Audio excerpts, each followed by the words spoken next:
Hello everyone, welcome back to my channel. मुतितानी आपण मानक आउ एक नुआ वीडियो स्वागत। आज आम पिटुनिया गछ विषय जानिबा।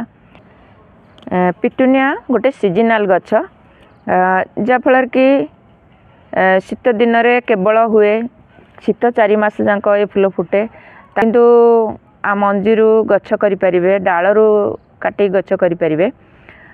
प्रथम तो मुझे कहबी पिटुनिया गछ लगेले गोटे 10 इंच चौड़ा पट गोटे दरकार। जो फूल सब बर्तमान फुटीगला ये भाव में आपण मैंने काटिकी तार गछ रू से फूल गुड़ा बाहर कर दौथे, कारण फूल गुड़ा रहिले फंगस मूल लगे, गछ घन हेबनी।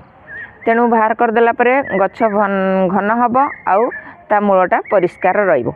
बेसी माटी आमे दबानी, भर्मी कंपोस्ट सहित अगाड़ी रे गछ लगेले गछटा मूल हल्का रहिबो आउ गछ हेल्दी मध्य हबो।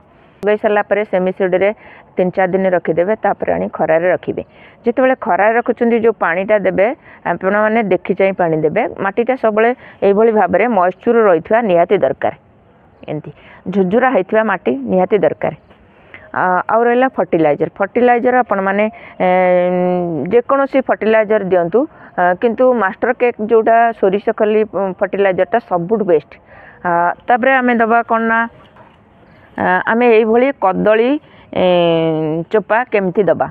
कदली चोपा को पानी रे पकई जोटा दौरान से बेसी भी काम करेनी। आउ जोटा कहते सुखेकरी देबे, सुखेकरी देले तार सबू माने पावरटा पड़े जाए, जमा 10-20% रही है। आम सबुठ बेस्ट हम कदली चोपाटा ता माटी तले देदेले शीघ्र उर्वर करे आउ गछ को भल खाद्य जोगाई थाए। आम यही भाव में कदली चोपा को एमती चुन चुन करी काटिदबा। एथिरे बहुत सारा कार्बोहाइड्रेट, नाइट्रोजन, फॉस्फोरस, कैल्शियम बहुत मात्रा रे भरपूर रही है, जहाँफल कि गछ को हेल्दी करें, फूल खड़ा आसबार साहाय्य करें, गछ को स्ट्रंग भी मध्य करें।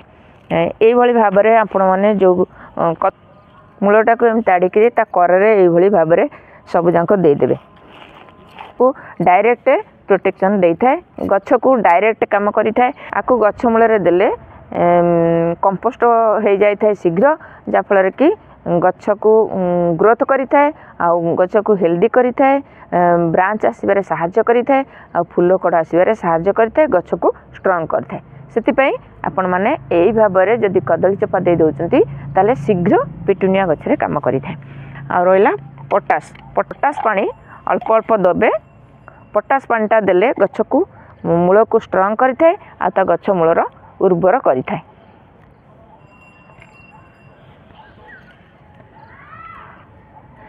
देखले तो यही भाव में आपण मैंने गचर केयर निमती बहुत सारा फूल फुटब, तार प्रतिकार करंतु।